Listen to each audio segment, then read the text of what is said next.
Welcome to the show, Make It Plain, the Eric, Key, and Cameron Show. On today's show, we will discuss marriage. You don't want to miss it. Stay tuned. Thank you for tuning in to our show, Make It Plain, the Eric, Key, and Cameron Show. This podcast is dedicated to addressing various topics from a biblical perspective, coupled with practical solutions for daily application. In essence, we want to take the Bible and simply make it plain because the Bible is relevant for all that we need in this life and the one to come. 2 Peter chapter 1, verses 3 and 4. And we just simply want to make it plain. As far as some contact information, if you'd like to reach out to us and submit questions or comments, which have been overwhelming, again, we appreciate the love that you guys have shown to us in our show. But if you'd like to reach us regarding the show, we'd love to address those comments and questions and even maybe use your comments and questions to drive our show content. Our email address is makeitplainhab22@gmail.com. As far as the introduction is concerned, I am the host, Eric Garner. I labor for the Ottawa Church of Christ. I have my co-host with me. To my right, I've got Key Ford, Auburn Hills Church of Christ. And to my left, I've got Cameron Freeman. He labors at the East Haven Church of Christ in Memphis, Tennessee, and Key is in Woodbury, Tennessee. And today's topic is an interesting one: why Michael Jordan is the GOAT. No, I'm just kidding. That is not the topic for today. But we can have that discussion maybe offline. Right. But if y'all have ever seen like Facebook and stuff, that's a real discussion. It's a real discussion. It's almost tiring, but we won't belabor that. And especially as we approach Kobe Day, 8/24. We'll talk about that later. But today's episode is about marriage. We're basketball fans, so today's topic. But Mike is the GOAT. He is though. Yeah, so we'll end it right there.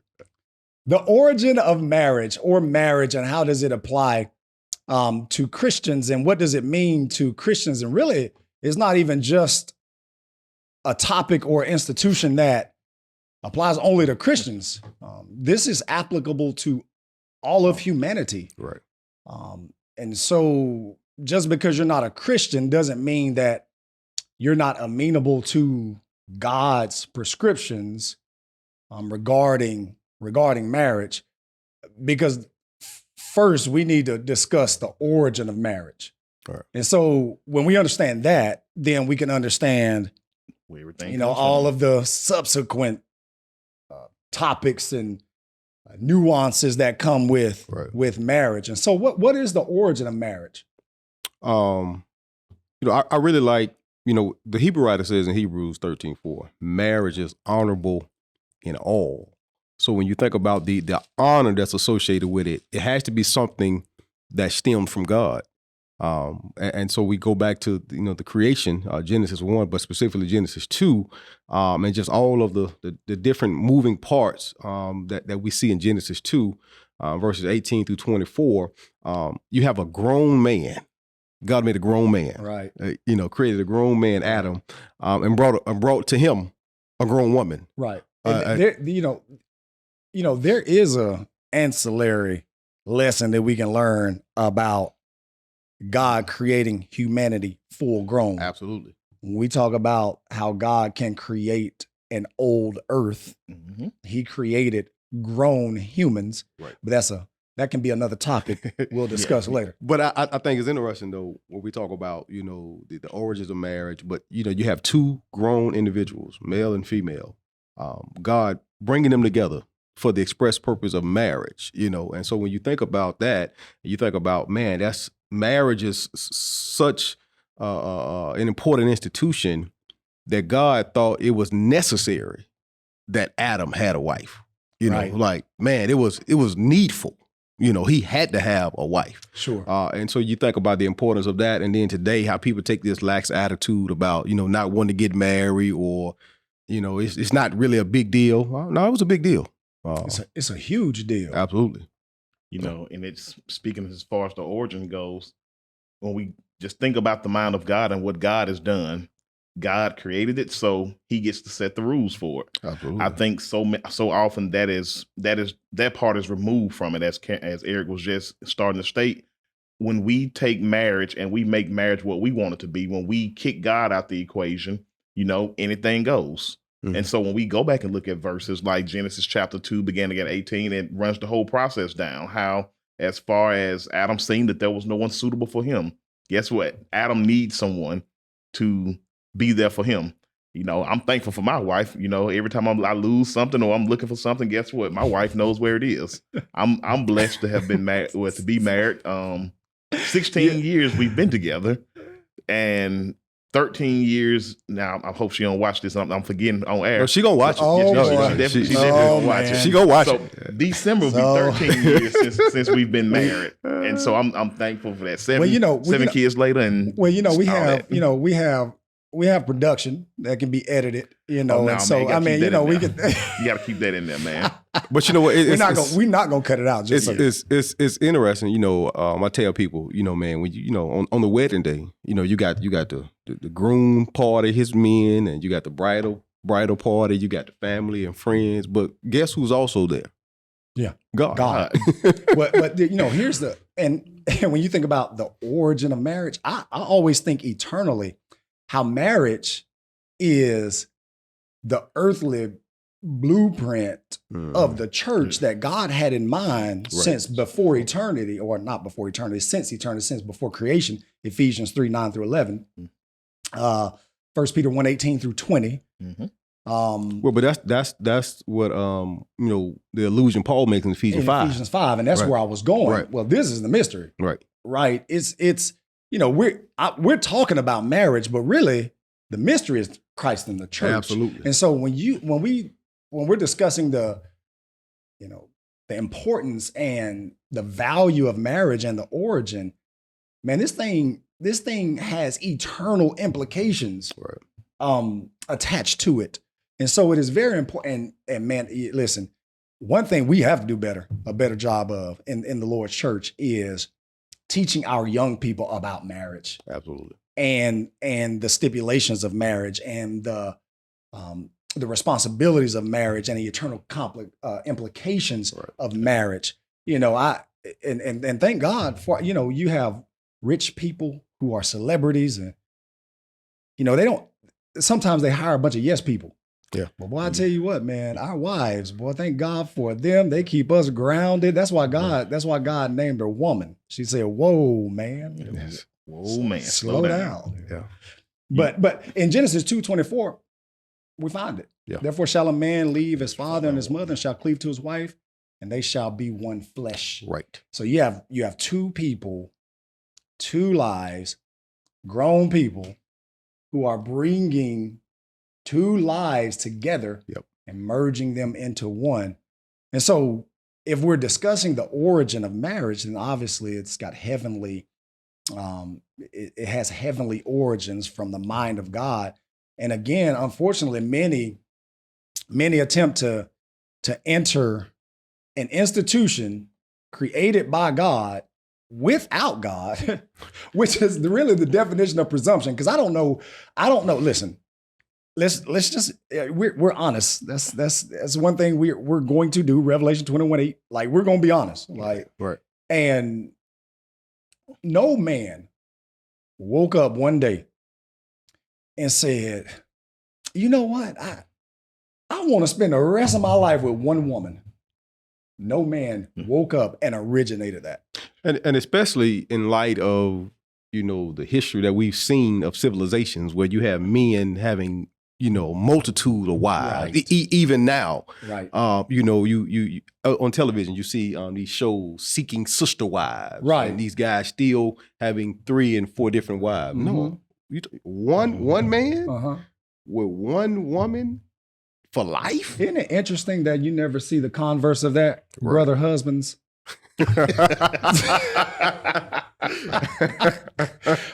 listen, I just thought that was interesting. You always see sister wives, but you never see brother husbands. You never see one woman with this harem of men. No, it's. You're right, though. You're absolutely right.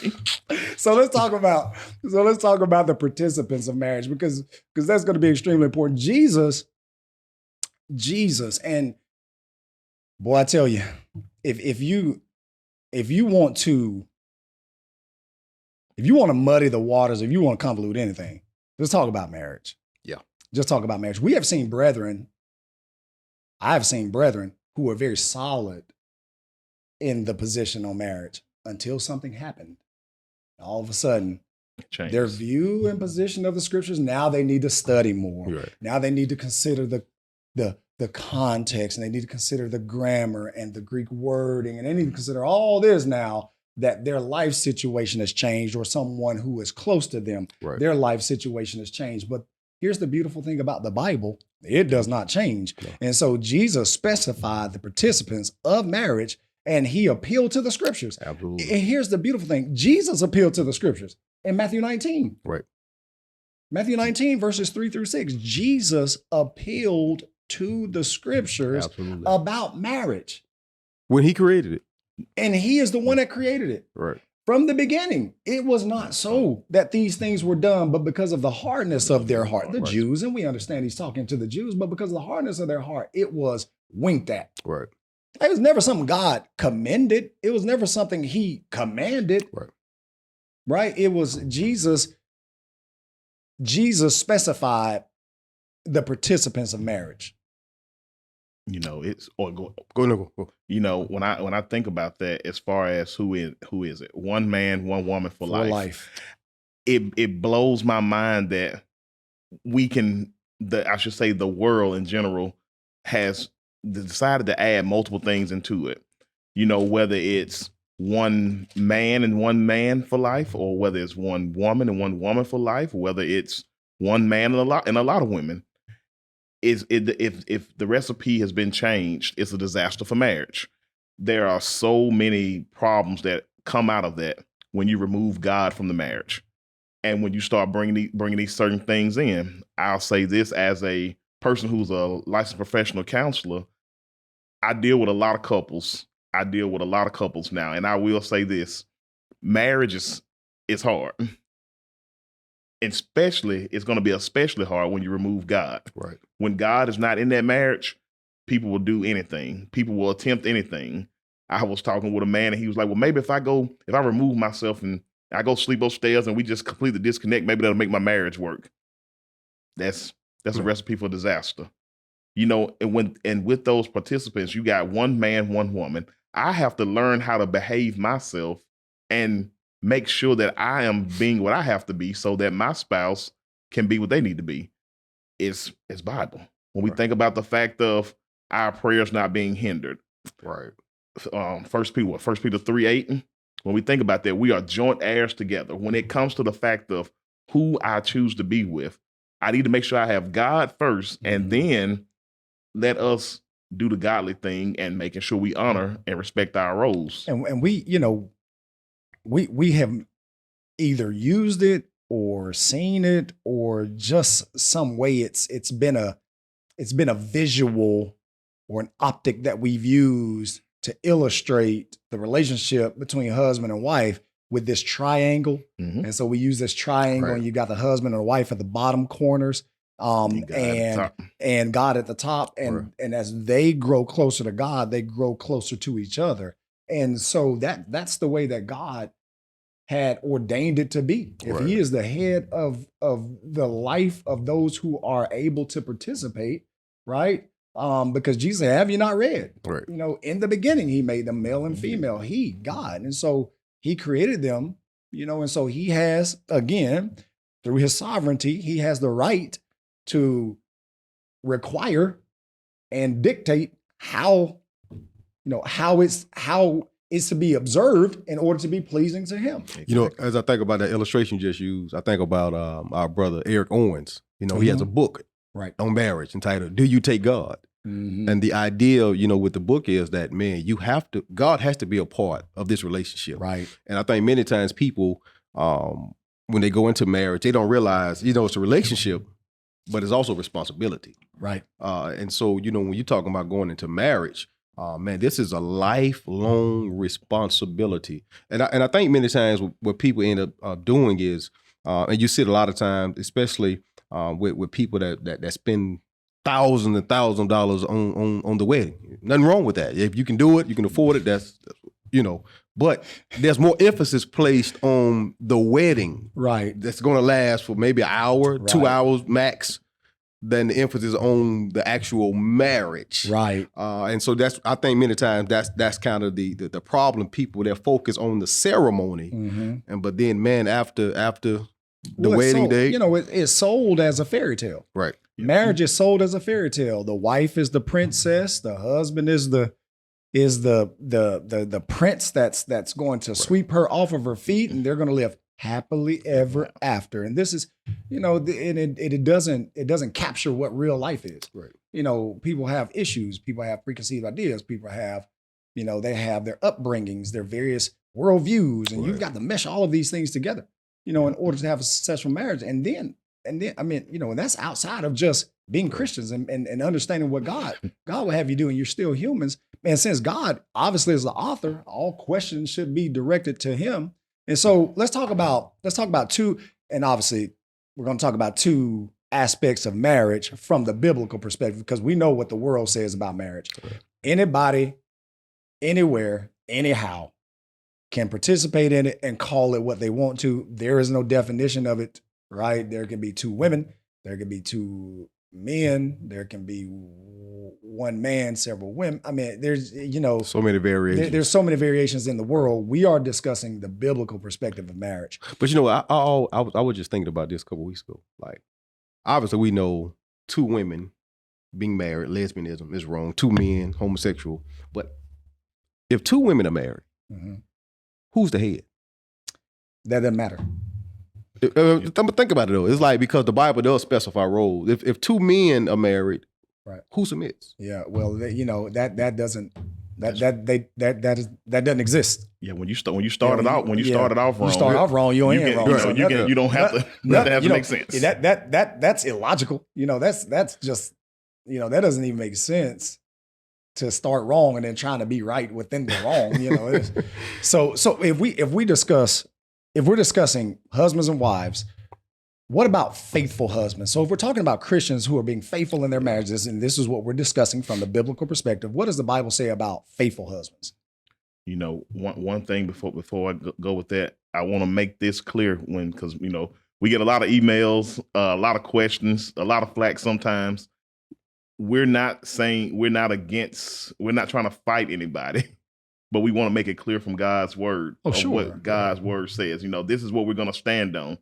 We're not going to hate somebody and say we're going to just be ready to knuckle up when we see you, but we want people to be informed when it comes to marriage, because this is a lifelong commitment, as Cameron said. This is something that is for real. This is the real deal. And we're just attempting to have authentic just conversation to engage. And if anyone wants to engage that. But our conviction is marriage is between a man and a woman. And we did not make that up. And that's right. We believe in the authority of the scriptures. Right. And so that's what the scriptures teach. That's what we believe. That's what we espouse. And we're readily available to have loving, engaging conversations with those who disagree with us. That's never going to change, Yeah. Now to answer your question, what it mean, a faithful husband, I think that's the key that we really need to focus on. Right. I tell my son, who's 16 years old, I don't want you just to get a Christian. I want you to get a faithful Christian. Right. I want you to have somebody who loves God the way that you love God, who's able to do the things that need to be done, who's going to submit to the scriptures. If I'm going to be a faithful husband first, that means that I submit first to God. Right. I have to be that husband who will lay his life down for my wife. I have to make sure that I'm the nurturer and provider for the family. I have to make sure all these things align. But it starts with me making sure that I respect God first. Right. I have to model that. Modeling is very important. Absolutely. Our children need to see faithful marriages. They need to see a faithful father being a faithful husband to their faithful mother. Right. Like, children need to see that. Modeling is the primary way that children learn. My son Ethan, he asked a question the other day. He was like, "Why do you kiss mommy so much?" I want them to see. Absolutely. I want them to see I that. think Key trying to get some points while Well, we. he's already, Key,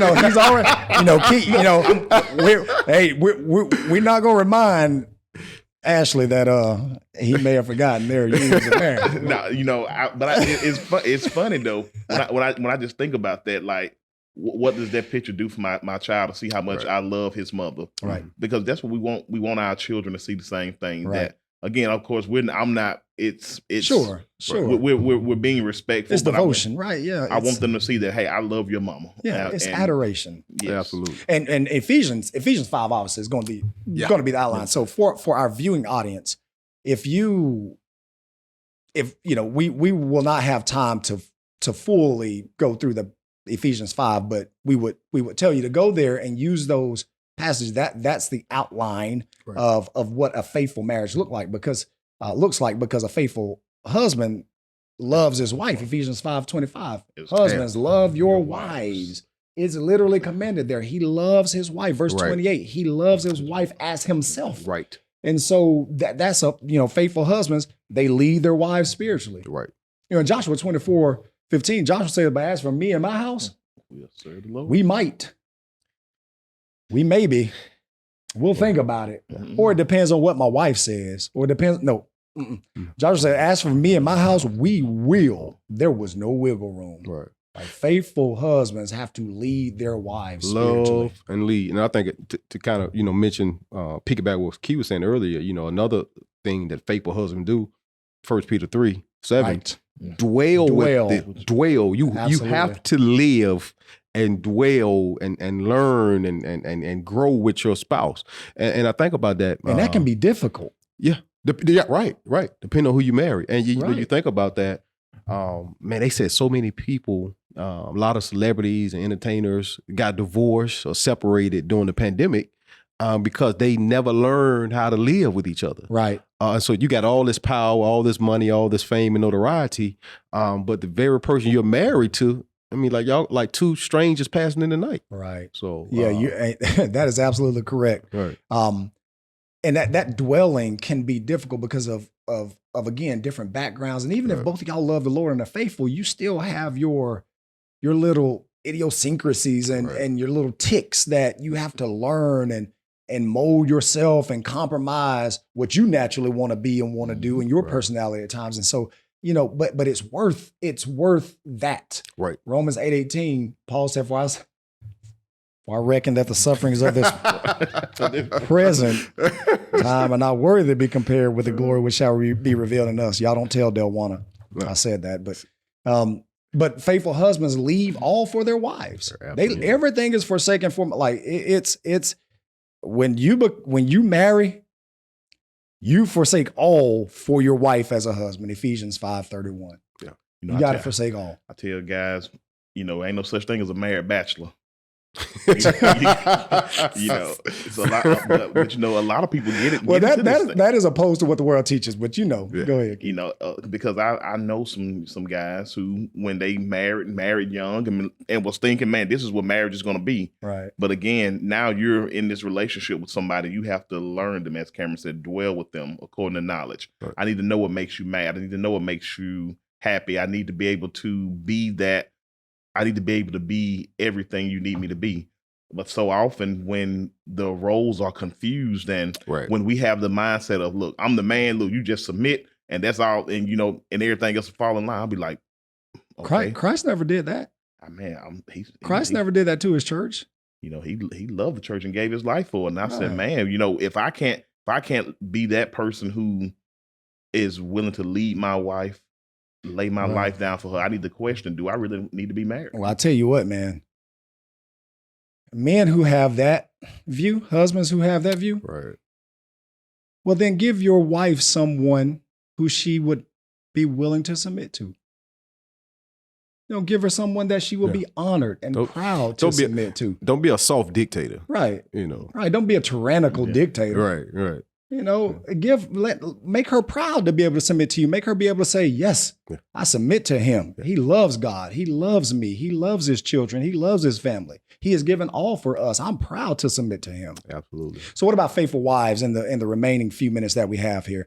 Faithful wives, again, if we consider Ephesians chapter 5, they must submit, right? Ephesians 5, 22 through 24. And here's where wives kind of get the short end of the stick, because if a woman who's a Christian marries a non-Christian, she still has to submit. Absolutely. She still has to submit to him. Yeah. He is still in the marriage relationship that God established at the beginning of the world, before Christianity existed. Yep. He's still the head. Yep. And she has to submit to that. And that's why it's very important that Christians marry Christians. Very, very important. It's very, very, very important. And you were talking about, modeling a certain type of behavior. Right. Peter talks about that in 1 Peter 3, 1 through 6, with the wives who are married to unbelievers. They have to model a certain type of disposition, attitude, and character so as to try to win that unbelieving husband over. Right. Yeah. I mean, and so Ephesians 5, 22 through 24, wives have to submit. Right. Like they would submit to Christ. Yep. Yeah. And submission, ladies, submission is not a bad word. No. Yep. Everyone has to submit. 1 Corinthians chapter 11, verse 1 through 3. Right. Christ submits to the Father. Mm-hmm. Men submit to Christ. Wives submit to husbands. And so everybody is giving up some aspect of themselves, right? For the relationship and for the responsibility and expectations that God has set. Right. Not that man has set. And this is extremely important. This is God's breath. 2 Timothy 3, 16 and 17. This is the divinely inspired word of God. No man made it up. And so we're not espousing a view, as Key made reference to earlier, that did not come from God. And so with a final thought here, faithful wives not only submit to their husbands, but they reverence their husbands. They glorify their husbands. They have a godly respect for their husbands, Ephesians 5:33. And then even also in Titus 2. Titus 2. Paul would say, wives, love your husband. Right. So it goes both ways. Love in the marriage is reciprocal. Right. It is reciprocal. Husbands have to love their wives, and in turn, wives have to love and, learn their husband as well. So and obey, that the word of God be not blasphemed. Right. And so the marriage relationship, and again, these episodes are not all exhaustive. We could go so much deeper into marriage, but time does not permit. But we'll end here. We don't have any questions and answers for this segment of the show, but we appreciate you tuning in to the show again. As we've discussed marriage, prayerfully you've been edified by it. Again, if you'd like to reach out to us and submit questions or comments regarding the show, again, we'd love to address those and even use them to drive our show content. Make it plain, HAB22 @gmail.com if you want to contact us. May God bless you and keep you as you seek to conform your will to his.